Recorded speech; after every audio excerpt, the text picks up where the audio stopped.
I can't believe I've had to pay a fine. They charged me for comments after the Inter game. And we play them again today. If it's the same referee, I'm forfeiting straight off the bat. Because we're playing them twice today in a cup semi-final. We got this. Believe.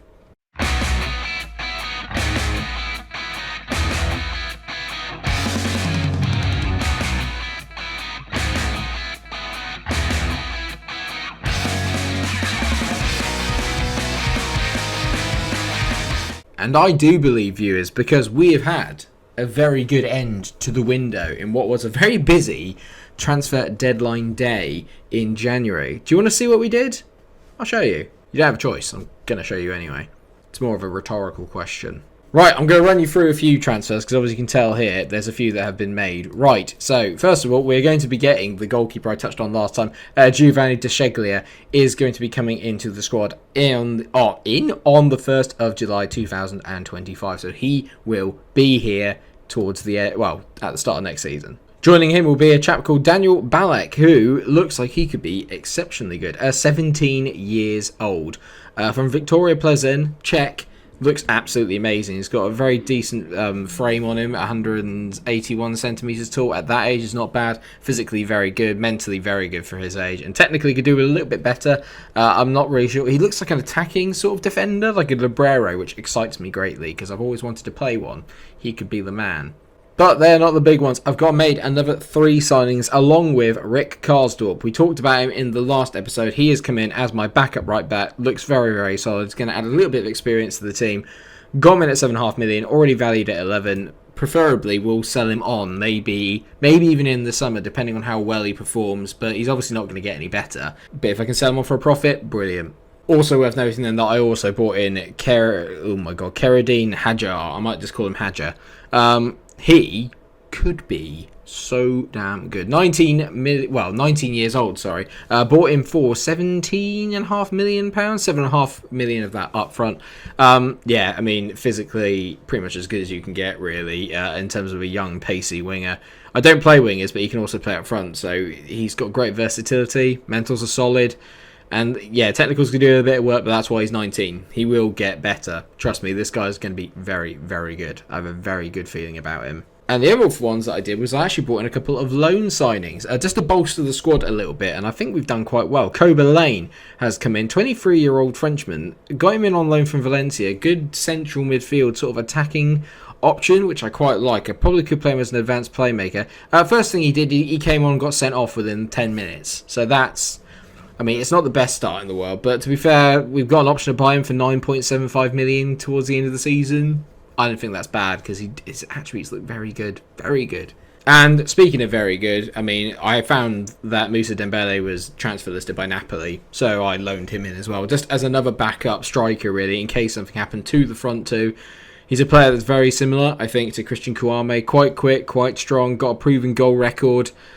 I feel pretty decent about getting in Moussa Dembele, just in case. I think he's a very, very decent signing. The fact that I'm only paying him 50% of his wages as well, 37k, not bad, I don't think, not bad. Good business. But I don't think any of them will be starting today, although I have had some... It's not all brilliant, though. We've had some bad news, which is that AIM, who played very well in the last episode, is now twisted an ankle. So he's out for another 3 to 5 weeks, which is just great. I mean, it's just literally one thing after another. Trincao isn't quite back yet, so Esteban's going to have to be playing in that role. I mean, if it's not one thing, it's just another, honestly. Oh, I forgot to tell you what happened off the camera, didn't I, as well? We've not played that many games. We played one, to be exact, and we beat Juventus 4-1 with Yusuf Chamiti getting a hat-trick. That has put us still in the race. 4 points behind Napoli, who we still have to play. 4 points ahead of Roma, down in 5th. 6 points ahead of Inter. Top notch, is all I'm going to say. Top notch. Just got to keep it going. Hopefully that win against Juve will just boost us up a little bit further and give us a little bit more form going into the rest of the season. So Muller, Eriko, Bassi, Vuskovic and Wrench make up the team. Then you've got Dendonka, Torreira and McKendy in the middle, with Gravenberch playing in the shadow striker role today, with Chamiti and Juranovic up front as always. Right, we're away from home. I don't know if away goals even count. All I care about is going out and making sure we make up for what happened last time. As long as the referee isn't a complete... Yep, we'll be fine. I think they've got a bit of a slightly weakened team. No, they haven't. They've got pretty much their best team out. Castrovilli, again, getting a second chance to do some damage against us today. Let's hope that's not the case. I mean, this isn't a good start. Zinchenko got sent off against us. He's trying to beat us down the left-hand side. He whips a ball in. Richarlison gets his 13th goal of the season. They've scored early again. We didn't score against them last time. I mean, it's good from Zinchenko. He just whips it. I mean, it's a great ball in, to be fair. Hard for Richarlison to miss that. That's a bit disappointing, if you ask me. Well, I mean, it's not been the most ideal of starts, but the thing is if it's not an away goals thing, we might be okay, because I might just be able to get away with beating them quite heavily at Argaff. We've done it before, but I mean, Zivchenko's giving Ronch absolutely shed loads of problems here as Vuskovic heads it clear, but only as far as Zivchenko, who's suddenly been their best player. But Gravenberch on the ball now, that isn't... It's an awful touch. It's an awful touch. And Zivchenko's having the game of his... No, not you, Gaetano. I don't believe it. And he's celebrating. What a Judas. Seriously. I mean, that is poor in every respect from Gaetano. Apart from his play, obviously. Great touch. I mean, the shoulder control is excellent. That's hurting me. We have not started this game at all yet. We've been so poor. We can't let this get out of hand. It's out of hand. It's 3-0 within 20 minutes. My midfield just cannot compete. They're so tired. And Barella, Castrovilli, Zinchenko in person are absolutely destroying me. I don't want to say it, viewers, but I'm scared already that the tie is over. I need to have a good second half, that's for sure. What a poor half of football. I'm throwing the water bottle, naturally, because I'm not happy at all with what I've just seen. I was going to have the second leg of it today. If it gets any worse, we're just going to play the Bologna game, because I don't know if I could stomach watching this again. Right, well, McKendy's got to come off, because he's just been awful. I think Esteban's going to come on. I'm going to move Ryan Gravenberch back into his advanced playmaker role there. Juranovic is going to have to come off because he's knackered. And on comes Moussa Dembele. I mean, if there was ever a time, mate, to make an impact, it's now. Come on, boys. Just a goal will put us back in the tie, but not if we just throw it straight to bloody Richarlison. It's just been so poor. I mean, Zinchenko's just having the game of his career. Pellegrini whips it in. We've got away with that because Lukaku hits it. They go, oh my god, not him, not a Castrovilli again. Way, we got the ball clear. I genuinely never thought I'd see the day. I'm baffled. I'm going to move Dendoncker a bit further forward. Maybe get him into this midfield. I need him to start doing something for me. Just maybe get him on box to box. There's got to be something. There's got to be something I can do to change the path of this game. Something. Chamiti's having an absolute shocker at 6.2 again. Gravenberch is coming off. Cobra Lane is coming on. I mean, it's over. It's safe to say this tie is over. Chamiti's playing at 6.1 again. This time I can't blame refs. I can't blame anyone other than ourselves. We've been second to everything. Haven't really played properly. Yeah, just really, really, really disappointed in the team on this performance. Just really disappointed.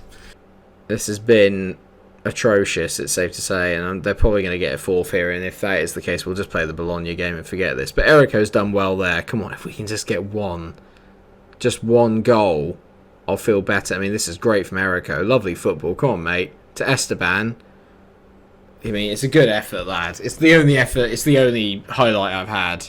And it's come in the 91st minute. I mean, that's how bad it's been. The second half has been atrocious. The whole game was atrocious. I've told the boys that it's just one of those days. We're just going through a moment where we're just really tired. We're just really, really tired. And I can't do anything about that. I'm going to play the Bologna game off the camera. Then we'll come back for the second leg. But I'm not feeling particularly confident. You can imagine why. That's hit me a little bit for 6, that has. I don't want to talk about it too much, but I've literally just got beaten 4-1 by Bologna. So let's not talk about it. It's just having to change the team around is what's buggered it up. Just having to change my team around all the time. It's just the fatigue is just what's killed me here. The fatigue is what's killing the players. It's literally just ruined everything. I had a great lineup, great bit of form. I've just lost key players at really, really irritating times. Just when they were coming into form or just when they were beginning to gel and it was all going well, I've just lost key players at big moments in the season, which has not helped. Right, well, we've got to try and overturn a 3-0 deficit against Inter Milan. I mean, good luck is all I'm going to say. Ronch has been the only player that's actually played any sort of well. You can tell that he's played at 7.22. Everyone else has been absolutely abysmal. Trincao is back, but not fully back yet. I'm going to maybe play Gravenberch again, but I'm going to take him off the shadow striker role. Get him maybe playing as an attacking midfielder. Let's just let him sit there, do that. And I'm going to bring on someone that I trust in Mangala, because McKendy's not been brilliant recently, so he's going to come off. Torreira's going back into that DM position, and I think I'm going to swap that from advanced playmaker. Let's just go box to box for him, and I'm also going to go box to box for Dendoncker, and we're going to change that to deep line playmaker, I think, for Torreira, so he can spray the balls around a little bit from there. Erico had a shocker in the last game, but he's played pretty well over the season at a 7.26, so I can't get too angry at him. Juranovic hasn't been brilliant recently, so he's going to come off. So it's going to be Dembele and Chermiti up front. So it's a little bit of a changed lineup, but I'm just trying to keep the team rotated and rest up the players that need resting. I just have to now. An early goal, and suddenly I think Inter will start panicking a little bit. And we've got the ball as Torreira finds Basia. That's a good ball to Erico. Torreira, lovely ball to Erico. His delivery is usually really good, and it is that time. It's just not going in. We hit the post really early doors against Bologna as well, and if we'd taken the lead, it could have well been a different game, but Juranovic smashed it against the upright, and it's happened again there. I just feel that if we get the first goal and we get it early, Inter will start to panic, because we've beaten them so many times before. I know that we've got it in us to do this. It's just trying to get into the boys after such a poor run of form. Even a win here will do, just to get some sort of form back. I don't have to necessarily go through, although that'd be great, but just a win, just to get some sort of confidence back for the boys would be terrific. Please, I'm begging you. Oh, Gravenberch is on it here. Not many people are going to catch him once he's gone. Gravenberch, don't shoot, just tee it. He has Torreira. Boom, there's one. Lucas Torreira, the unlikely goal scorer, but brilliant play by Gravenberch there. He's the one that orchestrated that move. Good. Okay, we've got one back. 2 more to go. Lovely ball there, and Torreira's a bit unlucky, actually, to be fair. It comes off of Dembele, which is a little bit unfair on him, bless him, but it's bounced back off him. And okay, good. There's one. Got to praise the boys. We've played very well in the start of this half. It's not been a half of many chances, but we've created the majority of it. And you can tell now, Inter probably sat there thinking, now what? We've been good. Really, really good. Dendonker's a bit tired, but I think we're in a good position here. We get one more, and suddenly it's within reach. I mean, we've definitely got 2 quick fire goals before. If we can just do that again, we'll be in business. Chermiti's not having a good game though. He just does not like playing Inter Milan. He really doesn't like playing Inter. Time is of the essence now, so I'm going to be going for it a little bit. Gravenberch is going to go out there. We're going to take Mangala off. We're going to bring on Trincao just to give him a few minutes. He said 30 minutes he should be able to last. He's coming back on. He'll make such a massive difference to the team.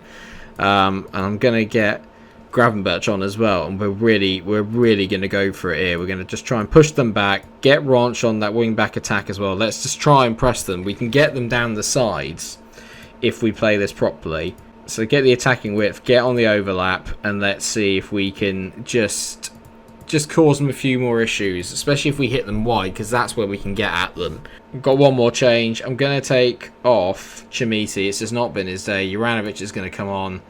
Swap him in Dembele. Let's just see if we can make something happen. Juranovic is a big game player, but I think with only 10 minutes to go, Inter have held out here. They've held out. We've been the better team. We've won the tie, but we threw it away in the first leg. Threw it away in the first leg with a really, really poor performance. I have no complaints. Erico to McKendy. Lovely ball chipped in. They've missed. Juranovic has scored. Come on, we got 3 minutes. We have 3 minutes to go. Tactics. Right. Everybody. We're literally... Everyone's coming up the pitch. Everyone is going up the pitch.